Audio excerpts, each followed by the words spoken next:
we're going to talk about the secrets of Satoshi Nakamoto. This is the person that actually wrote the very first paper about Bitcoin. Now, with that, there's been other aspects of it. Okay, Nick Szabo really, in 1990, he started something, the first real internet money. He takes credit for it, and you have a couple other out there. But for the most part, he had BitGold for a while. It was called in 1998. He helped to find a thing called a smart contract. We're going to go look at smart contracts later on in this course. And frankly, I think smart contracts all by itself makes Bitcoin worthwhile. You'll see that it really is what we call the third generation of cryptocurrency. So we'll talk about that, but really Nick Szabo is the first one that really articulated the concept of really the internet money. With BitGold, it shut down after a while. You had a couple of things. You had the governments coming after people that were coming out with Bitcoin or whatever kind of internet money. How dare you take our authority from them? Well, there's no authority unless the people give you the authority, because for the most part, all of our fiat money that we've already talked about is nothing more than the government saying, we now have the authority to print money. Okay, so why can't the private sector do it? Oh, because that's illegal. Because the government says so? Okay, it's about the same thing. So you have this whole argument going in circles in the process. So Nick Szabo came out, him and somebody else, they ended up being prosecuted by the government, which could be the reason why we will never know who this person is, Satoshi Nakamoto. We have no idea who that person is. A couple people have come across the board claiming, I am Satoshi. Okay, and you have everything from a South African to somebody in Japan and so on. Who knows? We don't even know if really Satoshi Nakamoto really is a person.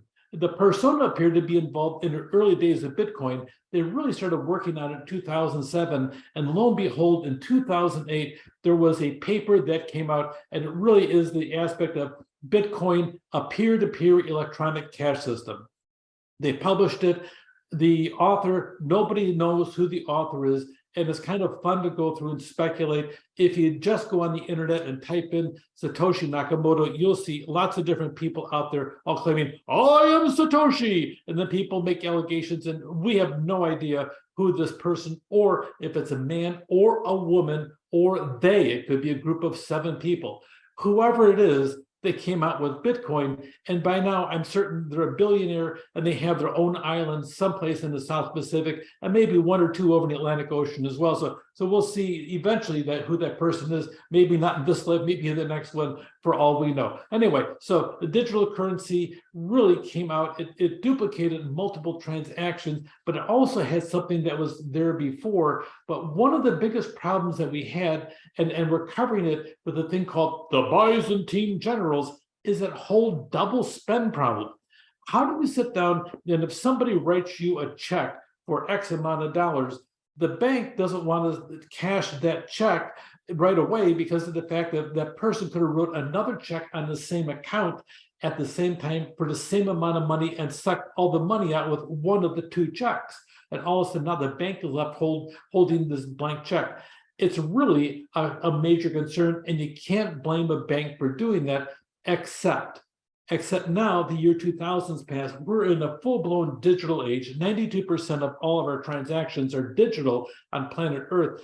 And there's no reason why if Venmo can do it, then a bank can't do it, except the banks still don't do it. So really the aspect of digital currency or Bitcoin, where the transaction is boom, it's done just like that. You go around that double spend problem, or the Byzantine general, where there's a bad actor involved. And that is exactly what the aspect of Satoshi Nakamoto's paper is. A digital currency that can be instantly spent, but the biggest problem is the double spend, but also the aspect of how you post it. And Satoshi went through and proposed the aspect of a consensus platform. And we'll talk more about that.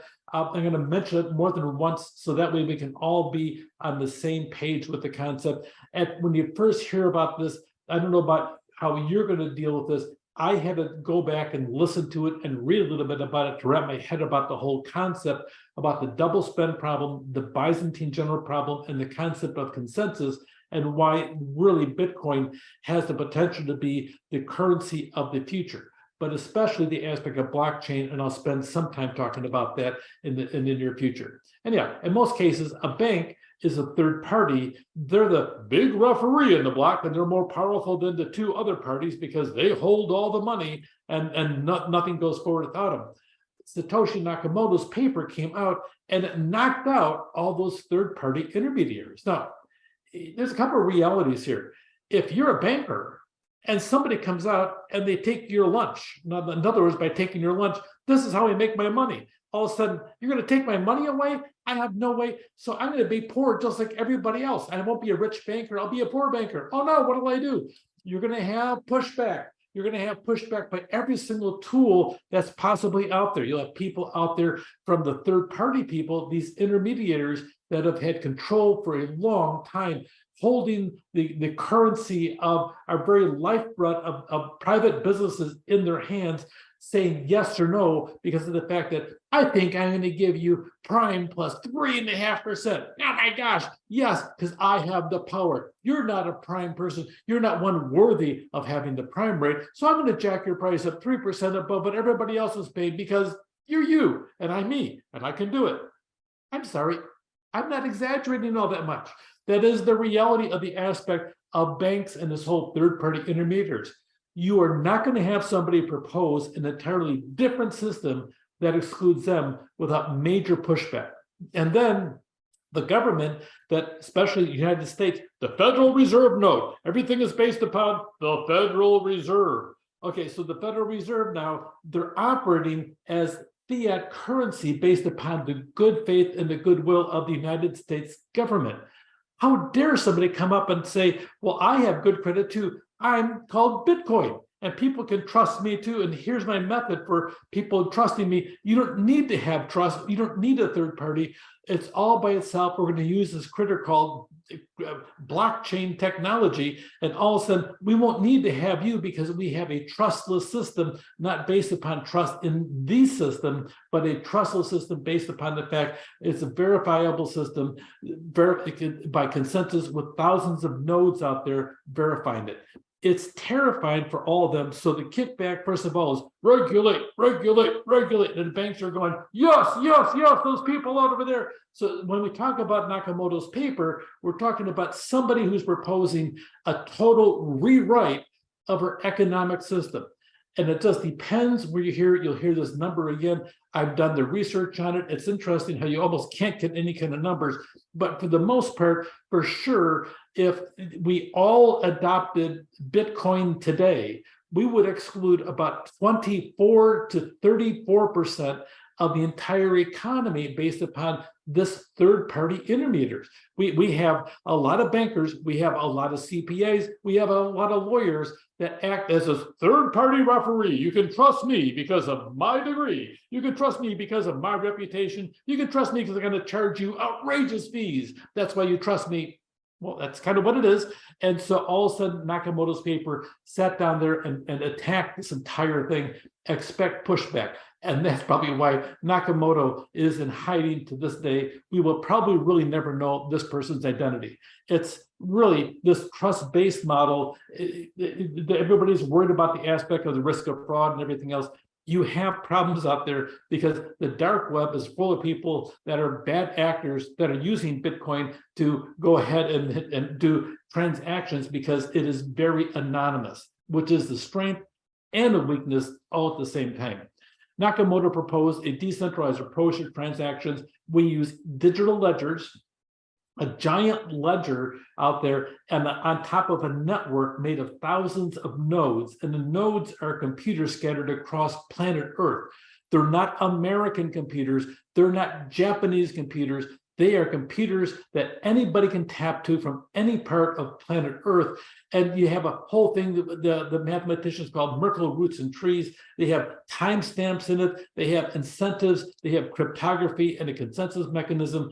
On the simple paper, I mean, seriously, it's not even 20 pages long. On the simple paper that proposed an entire rewrite of our economic system based upon the concept of a technology called blockchain. Blockchain, if it's run properly, is You can't crack it. If you go look historically with the aspect of Bitcoin, which is based upon a consensus mechanism called proof of work, and we'll talk about that later, about proof of work and mining, how they're tied together. Based upon that, you actually have a system that hasn't been hacked. The record of transactions has lots of nodes. It's a ledger. A bad actor, even if they try to do what we call a Sybil attack on the system, will almost have an insurmountable task of trying to rewrite it, because they'll have to win over 50% of the node to actually go through. And if you want to go dive into that, look up on the internet Sybil attacks and what that really is and what that would record to do that. Now, with 12,000 different blockchains in action right now, and cryptocurrencies out there, you'll have a lot of people that are not going to write the software tough enough and tight enough. You'll have some people write something and they'll leave one gap, and somebody will take advantage of it, because the world is full of a lot of people, some good actors, bad actors, but by golly, there's an awful lot of smart ones out there as well. The blockchain records are kept secure because of the raw computational power that be required to attack the blockchain and reverse them. You cannot possibly have a small-scale attack override the blockchain. It would be possible to have a large-scale attack with what we call a Sybil attack, where you try to have a majority of people out there on that system try to overcome it, but that would lock it up more than anything else. Hackers would have to have a giant network to validate and create blocks faster than the current network, and just the energy power they'd have to employ would be massive. So you have to deploy multiple blockchain attacks all at the same time. It's possible, because this world, anything is possible, but the system has been surviving ever since 2009 is when it first started, but it really didn't have the first thing until really May 22nd, 2010, when the first purchase took place, and we'll talk about that. Officially, it's called Pizza Day. Okay, so it's Crypto Pizza Day. We'll talk about that later on. So the other part of the aspect of a social order, okay, Nakamoto was not interested in making institutions more democratic. He wanted to have a digital social order that wouldn't need banks at all in the first place. If you can imagine, 18% of the world population doesn't have access to a bank account right now. All of a sudden now, with a simple cell phone, they can have full-blown access. You have instant access for people of every single economic strata into a digital currency system that can do exchanges almost within minutes across planet Earth. It's incredible. It would almost be a rewrite of the system to get rid of all the people that currently control everything through banks and third-party intermediaries. Nakamoto thought the social order could be created technology, in particular with cryptographic technology through the blockchain. So there's multiple things. You have a new concept that totally is alien. You have the concept that'll upset the entire economic order, plus you also have something that's going to upset a social order on top of it, all within a simple paper. Satoshi Nakamoto, it's an unknown, launched an economic and social movement. And today, just a few years ago, we're talking that the paper was out there in 2009 when really Bitcoin first was launched. It really has hit $3 trillion. We had a market crunch. It's down to $1 trillion.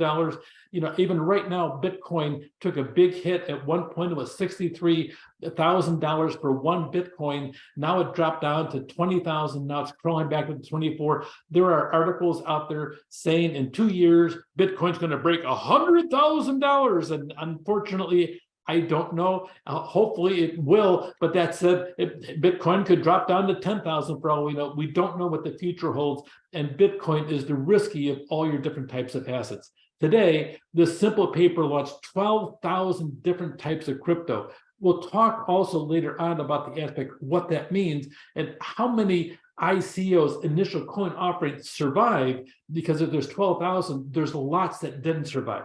So since the year of 2009, we're now really in our third generation of cryptocurrency. That's emerging right now, and you'll see that happening. Also, you'll see the third iteration of the entire internet happening sometime in the very near future as well. So Satoshi Nakamoto, whoever this persons, he, she's, whatever it could possibly be out there, has totally changed planet Earth probably long-term into the future with the aspect of having digital money, either regulated by the government or not, regardless, the world will be totally different and maybe even a better place over one simple paper written by a stranger called Satoshi Nakamoto.